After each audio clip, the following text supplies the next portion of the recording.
when it comes to storing that stuff. What the Washington Well, they did. Post, the Washington Post and CNET reported today that being required to store metadata for an extended period of time for the NSA would be costly, time-consuming, and risky.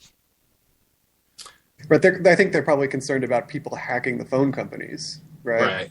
Right. I would guess.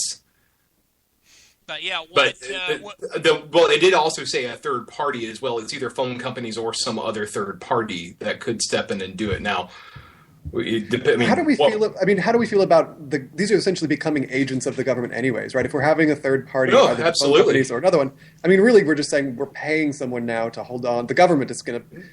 It would be a pseudo government sponsored enterprise, basically, right, so another GSC. Yeah, no, that would be a problem. No, absolutely. I mean, that would be a problem. I mean, because it'd just be another front for the government. I still don't understand why we can't just do what the Patriot Act said and just do it on a case by case basis, and that way this whole problem goes away. I'm sorry, I can't get past that. Yeah, one of the things about this case that I've been talking about is that the case by case thing. What they're doing here is they're not looking for individuals; they're looking for networks. And that's why they want this bulk collection, because essentially what they're doing is they're sketching out networks. If they have one number, then what they're doing is that they know of. Like, okay, we have a suspected number here of a terrorist that we've caught. Like, say we've captured somebody's cell phone. Okay, so we've got all his numbers. We want to search them. We want to know who he's calling. And then what they do is check who the people that he's been calling, who they've been calling, and then a third layer out. And what they do with all those numbers, again, all it does is it returns metadata. It returns all of those numbers, and then they go through their lists to see if any of the numbers that have been returned are also known terrorists. That's how they map the networks. They figure out that person A is in contact with person D through his phone, through he has two friends in common. Well, what if the odds are, if I'm a terrorist and, two orders of magnitude out or two levels of magnitude out is also a terrorist, and the one person that we have in common, I mean, isn't the government going to be pretty interested in that person that we have in common? Unless they're Domino's Pizza. I think, we kind of want to know. And the problem with this whole individualized approach is, well, again, we're looking for the network. We're not looking for an individual here. We're trying to figure out. Rand Paul even, I think he hammered that home. He said, if we think someone's a terrorist, you call a judge, you get a warrant. If that person's called 100 people, you get 100 more warrants. If they called 10,000 people, you got to get 10,000 individual warrants. I don't have a problem with that, and no civil libertarian would. But you have to, the balance between privacy and liberty, or privacy and national security, has not been struck with the NSA program. Where, like I said before, we're arbitrarily collecting data that has not stopped terrorist attacks by the report's own admission. And I'm sorry, you can't. The Patriot Act, Section 215, again, very clearly says tangible things related to an actual terrorist investigation. To say that 300 million Americans are being investigated for terror is absolutely ridiculous. Gabriel? Respectfully. No, I said respectfully. That is absolutely great. If Congress wants to come back and say that the FISA court has misinterpreted it, Congress is welcome to. In fact, I kind of expect that to happen in the next month or two or three. To be honest with you, we may never get to see the higher courts rule on this particular program if Congress moots it in the next couple of months. And that's fine, too. I mean, one of the things I like about this question was just because we can't get the courts to argue on whether or not the FISA Act or the Patriot Act gave them the authority to do this, gave the authorities. Instead, they're just looking at the constitutional issue. I mean, that's really sexy. We don't have to argue over what Section 215 means because the courts aren't allowed to argue over it. But Congress certainly is. And we should certainly go back to Congress and say, hey, Congress, clearly we have some issues here about what exactly you meant. So would you please clear that up for us? I will point out, however, that Congress was fully briefed on this program several times and continued to reauthorize Section 215. So if Congress actually thought that Section 215 doesn't mean what the FISA court and what NSA have been using it for, it really kind of behooves Congress to speak up for that because they were fully briefed on this several times. That's not necessarily true. Justin Amash has disputed that. Now, I don't remember exactly everything Justin Amash said because I read the article several months ago, but Justin Amash, he disputed that. And Jim Sensenbrenner has acted very surprised. And again, he introduced the Patriot Act. He's called what the NSA is doing excessive and un-American. He specifically said that the phone records of innocent Americans that do not relate to terrorism whatsoever, and they're not really reasonably related to terrorism, it has nothing to do with the government's efforts to stop terrorism. One of those things, I have heard Sensenbrenner say that, and Senator Wyden has as well. And this was noted, actually, in the decision that it was that Congressman Sensenbrenner, he said, quote, he was not aware of the full scope of the program when he voted to reauthorize Section 215. This is curious, this is the judge writing. This is a curious statement. Congressman Sensenbrenner not only had access to the 5-page report made available to all congressmen, but he also, as a long-serving member of the House Judiciary Committee, was briefed semi-annually by the executive branch that included the... In other words, everybody was provided this information, whether they read it or not. I mean, I'm sure a lot of congressmen didn't, and Congressman Sensenbrenner apparently was one of them. But they were fully briefed on this, and they voted to reauthorize it anyways in 2010. Right, but nobody knew what the NSA. I mean, well, let me rephrase that.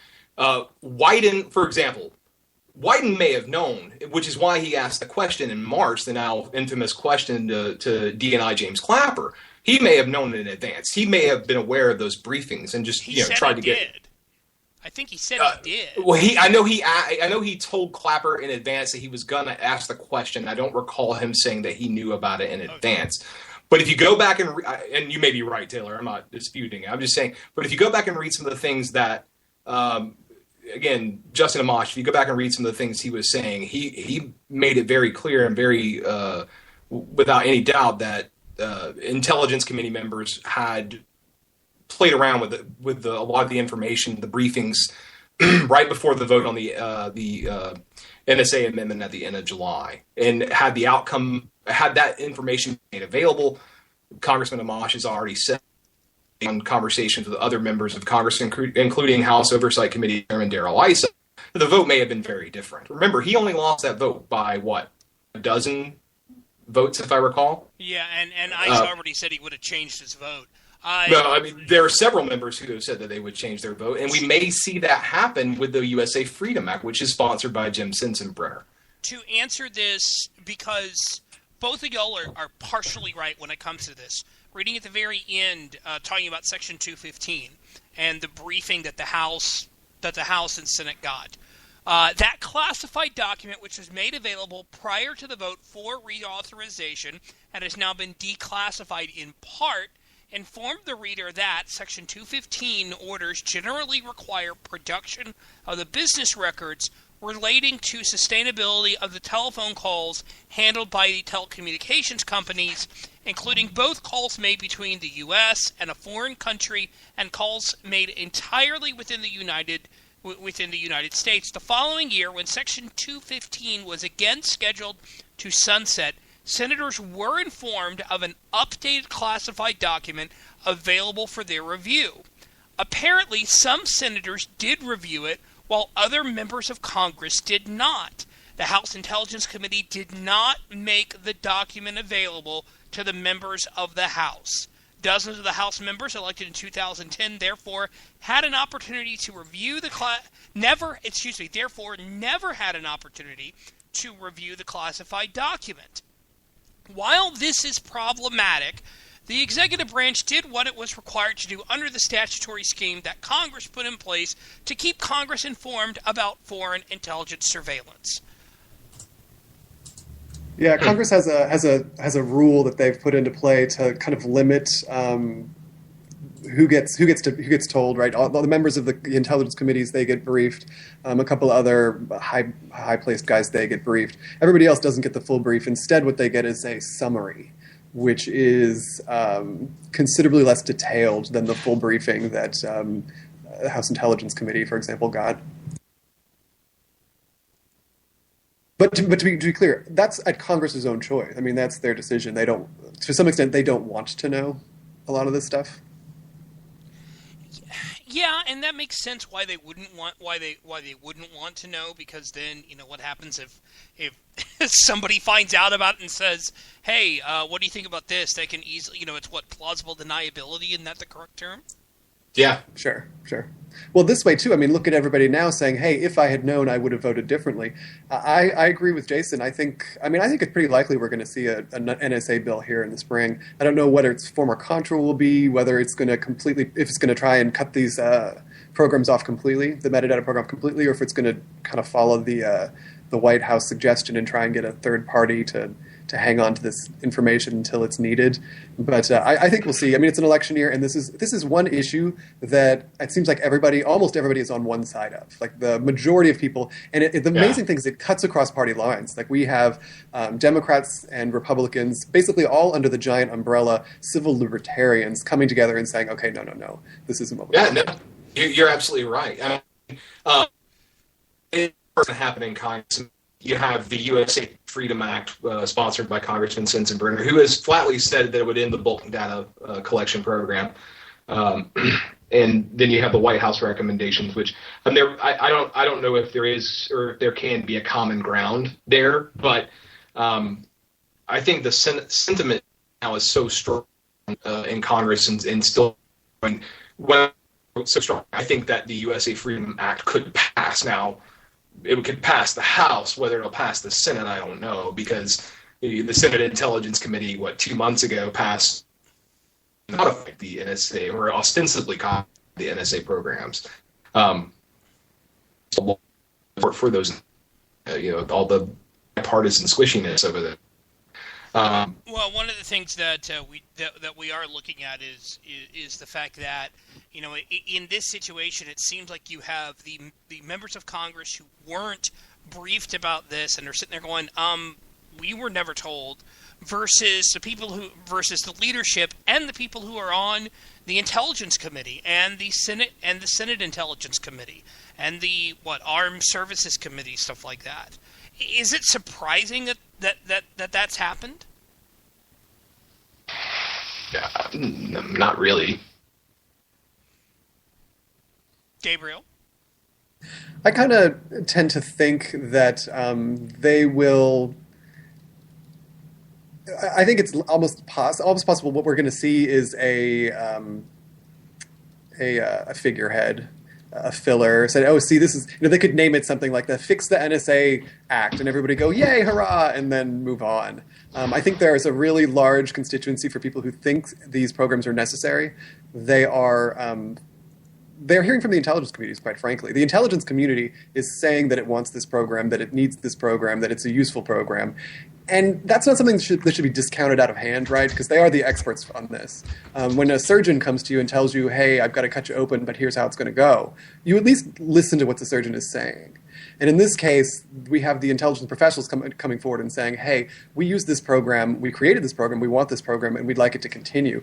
We should at least consider letting it, some form of it survive readjustment. So when we say, do away with the program completely, a la Congressman Sensenbrenner's idea, I'm not a big fan of that, at least not without seeing what they intend to do to replace the program. Or I think the things I would like to see Congress do, to be honest, is a little bit more oversight activity. I don't like the idea that the program could be abused. I think that should concern everybody. And so I would like to know that we're getting a little bit more oversight for the NSA, which has obviously had some problems here this last year, and they've kind of disclosed some of those problems. I'd like to see that fixed. Whether the program is done away with, I don't find a privacy violation here at a fundamental law anyway, so I'm not going to come down heavy on that. But I would like to see, the things I care about more are corruption and abuse, and that's all internal to NSA. That means they need controls, they need oversight, and because it kind of seems like the FISA court hasn't really been giving those orders the close look maybe they should have. Or the NSA, the close look it should have. So maybe that's where something that Congress could do to get back, say, hey, what are we doing here? One of the things that people kind of forget a lot is that the NSA is actually under the umbrella of the DoD. So perhaps the DoD, but defense may be something that we need to talk about, looking at this more. I mean, one of the fundamental things we've seen in the war on terrorism is this contrast between civilian law enforcement and military intelligence gathering. And so we're kind of we were struck here again once more, where we're kind of wondering: is this something that should fall into the civilian world, or is this something that's in the military world? We faced it with military tribunals before, right? We captured these people, and we said, "Oh, Do we want to try them in civilian courts or military courts? And the problem... Let me interrupt you for a second, Gabriel. We need to take another break real quickly, and we will be right back. This is Saturday Night Cigar Lounge here on